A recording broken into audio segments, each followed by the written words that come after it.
This is we're going to talk about the chapter 4 on the entrepreneurship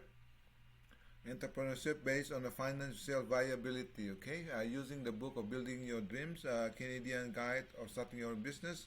This is 12 editions by McGraw-Hill, Good, Courteau, Yap, and Ford. Okay, let's start the class. Okay, this is the learning objective. The first, there's four of them, which is understanding concepts of financial forecasting is number one. Number two is estimating the startup cost. Number four is the flow pro forma financial statement. Number three, the flow pro forma financial statement. Excuse me.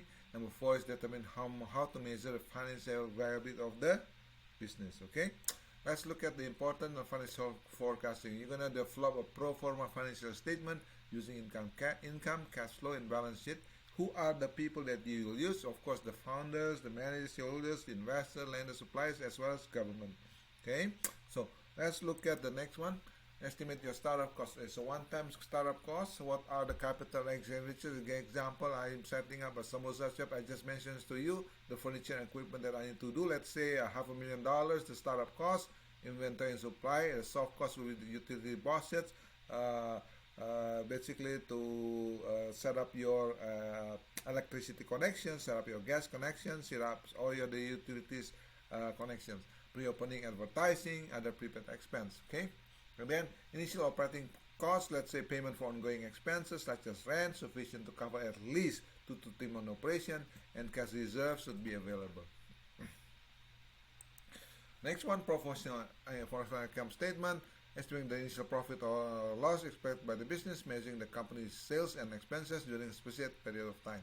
So total revenue minus total cost, either profit or loss. So if revenue is higher than the cost, you're going to be profit. If this revenue less than total cost, it will be a loss. Okay, let's look at the retail and wholesale business.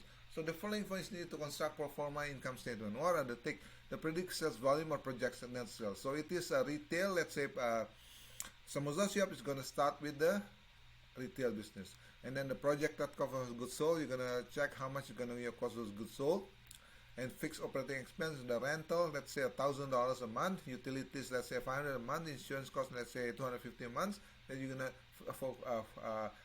forecast that. Variable cost will be advertising, wages, and delivery. So wages depends on the employee, how much employee you're gonna hire. Advertising, how you're gonna advertise this, either using internet, using Facebook, or you're gonna use a local newspaper. And then the expected net profit or loss. So the average, let's say, expected profit and net margin will be 30%. That's the standard in the industry of food industry. Excuse me. Sales forecasting, very difficult predictions to make. One method is design income approach, suggested by Shonzi and Steinhoff, which is financial projection that are based on the actual operating performance of firm, like the business that you are contemplating. Also provide return on personal capital investment and check the CIS profile. Okay, and then the CGS, which is cost of goods sold. Most retail and wholesale business depend their cost of goods sold by the value of the inventory at the beginning of the period being projected, adding value of any product purchased during the period, then subtracting the value of the inventory left by the end of the period. Cost of goods sold number two, information to draw the income statement based on which is the inventory turnover, is the number of times a typical firm is sold each year, and then the gross margin is based on the difference between firm sales and cost of goods sold expressed as a percentage. And then pro forma analysis, which is net sales here, and then cost of goods sold here. Less cost of goods sold here, okay, based on the beginning inventory plus purchases, good available for sale, and inventory you got here B. Okay, you got the gross margin here is C. Okay, that's the typical sample pro forma income statement. And then operating costs. What are the fixed and variables? You're gonna see here: labor, commissions, amortization, depreciation, repairs, all the way from utilities, rent, out to other expenses. Breakdown of operating costs as a percentage of sales for a typical store, sporting goods goods store. Okay. And then manufacturing service business, if it is a revenue model, it's a unit-based asset sales, usage fee, subscription or membership, transaction and brokerage fee, advertising base, and licensing or royalties. Okay, manufacturing service business, based on pricing tactic, cost-based pricing or value pricing. Okay, sales forecasting can either use top-down approach or first bottom-up approach. Okay, the price can be used. Let's say if you are making samosa, in the case, let's say your cost may be 25 or 50 cents per samosa, you're going to sell it at $1, which is 100% markup. Okay, value-based pricing, we're going to use, let's say for motorcycle chopper, it is based on the image and the creative art. So you're going to price it, let's say 30 to 40,000 or 50,000 per motorcycle chopper. Okay, and then factoring your sales can be external, such as seasonal changes, political activities, general economic conditions, holiday special events, fashion trend, population shifts, changes in retail market. That is your external factors. For example, for the motorcycle chopper, so you're gonna be seasonal changes. Why? Because motorcycle can only be used during summer and springtime. So in Canada, you can only use for 4 months to 3 months. The winter here is about 8 months. Okay. Internal factors, promotional effort, inventory management, distribution channel, relative pricing, as well as labor and personal issues. In terms of this distribution channel, you can do a direct channel from producer all the way directly to consumer. You can use a retail channel. You are the producer, you're going to use a retailer, go to as a consumer here at the end. Or you can use a wholesaler channel. You got a producer here, you got the wholesale distributor, you got a retailer here, a consumer, and then agent channel, you're gonna producer, agent, broker, wholesale, retailer, and consumer. So there's a lot of layout here. So everybody take a cut in terms of commission, in terms of profit. Okay. So this is what happens. What has Costco has done in the past. From wholesaler, they cut the wholesale, distributor, and retail. Just go straight to the consumer. That's why the pricing in Costco is cheaper. There's a very much high demand of that Costco department store. Every time you can come visit in Costco store, it's always full pack. And we know why? Because the price is cheaper. Introduction to the cash flow statement. Cash flow takes the expected cash flow in and out of business over some period of time. Cash flow is the lifeblood of business. Okay, here if you do not have a positive cash flow, you're in trouble because it's a lifeblood. Okay, non-cash accounting entry may show up in income statements such as depreciation, amortization, and assets that are ignored in forecasting or cash flow statement. Expenses that have been incurred but not paid. Income has been earned but not yet received, but not included in the statement either. Okay, so what are the things in terms of forecasting cash flow? There are 3 sections here. Operating activities that deal with the operation of the company. Investment activities will deal with investing of the company, such as put the excess money in deposits. Financing activities, let's say you want to buy equipment on a bank loan or using a stock or debt by issuing bond or promissory note. Okay, what are the cash flow formatting activities? As an example here, plus will be cash received from customer. Plus will be cash any other operating cash received, which we call total cash received from operations. But the negative one here, cash paid to supplier, cash paid to employees, interest paid minus tax paid, other payment expenses. So total coming from operation. We call it not cash provided by operation A minus B. Alright, let's say look at the cash flow from investment activity. Cash proceeds from the sale of asset minus cash disbursement of the purchased property or equipment called total net cost provided by the investment. Okay, look at the cash flow from financing activities. All the plus here is cash received from bank or loan, proceeds from issuing stock, plus from contribution of the owner. This is all the plus, cash flow received from financing.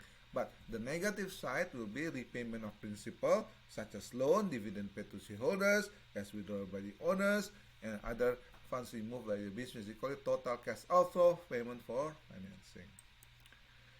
Developing your cash flow statement. You need to estimate your revenue. You must consider the following: your ratio, cash to credit or credit sales, your normal term of trade or credit for credit customer. And basically 30 days, if they pay earlier, you're going to give them, let's say, 1 or 2% discount. The paying habit of your customer, the sooner you receive cash, the better it is for your cash flow. That's basically what it is. The longer it is, the worse it becomes to your cash flow. Proceed from the sales of any auxiliary item other than the business. Okay, you must develop your cash flow. Estimating your expenditure, you must consider the following. Promptly will be required to pay your material and supplies. How will you pay your employees and wages and salary? You have to make sure you pay your employees on time. So if you keep your employees happy, then the business will be good, because this cost shows up in your customer. When you must pay rent, utility bills, and other expenses, you try to do it also on time. to keep the good credit score in your company. Interest and principal payment, you must also make each month for any outstanding loan. You plan to increase your inventory requirement or other additional assets. Okay, look at the developing your cash flow here. Forecasted cash flow in a month equal to cash balance carried over over the month in bracket x minus 1 plus x expected cash flow in the month minus estimate cash expenditure in the month. Okay, so this is the cumulative cash surplus or so that are evident in what advance their actual excuse me. Pro forma balance sheet.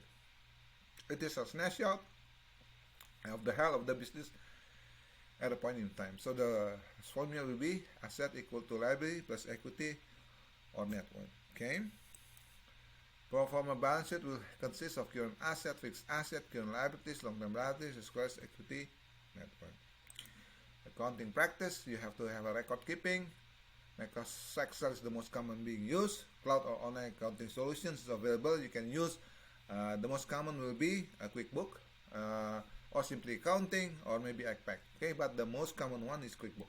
5 tips: plan for major expenses, track your expenses, record deposit correctly, and put money aside for taxes. Okay. Canadian tax system. Remember, Canada is one of those country that require you to file income tax every single year if you are a citizen or PR. Okay, GST and HST. Register for an HST account that you must open a business. Allow you to claim HST and GST that you have paid on your purchases. Must charge limit if income greater than 30,000. Okay. Measuring financial value. There's a break-even coin where total cost equal to total revenue. Indicate when your business begin to make a profit. If sales level is less than a break-even point, your business will suffer a loss. Break-even point will total fixed cost divided by contribution margin. This is called the break-even point. Where is contribution margin? Is selling price per unit minus variable cost. So what are the things you're going to look? This is the break-even point. There you go. Okay, this in this case is 800. Sales and revenue, expenses, which is 800. This is your profit area here. This is your total cost. This is your loss area. This is your fixed expense. This is your sales graph. Okay, in this particular case, is 800 is sales revenue. Okay. Common financial ratio will be revenue ratio from average revenue per customer, customer retention ratio, customer lifetime revenue. The cost ratio will include gross margin ratio, customer acquisition cost ratio, CAC, monthly burn rate, and runway. Okay. And then common financial number 2, which is profitability ratio, ranging from net profit, return on asset, return on equity, liquidity ratio from current ratio, quick ratio. Okay, this is the liquidity ratio being used, and leverage ratio will be times interest earn ratio plus debt to equity ratio. Okay, so in the summary, we are doing subjective objective number 1, understanding the important financial forecasting. It is basically a process in translating your business model into dollars or cents. Okay, it makes you in a better position to know whether you should proceed in your entrepreneurial business venture or not. It can also use by external shareholders to evaluate the opportunity to partner with or lend money or invest in your business. In terms of the objective number 2, estimate your total cost. You are able to estimate your total one-time cost. You estimate your initial operation cost and ongoing cost, and you have the at one-time cost and ongoing cost to provide you with total estimate of the amount of cash that you require to do the business. Chapter 3 will be chapter 3 on the objective number 3 to develop the pro forma statement, include the pro forma income statement, pro forma cash flow, and pro forma balance sheet. And lastly, for the objective number 4, measure the financial value of the business.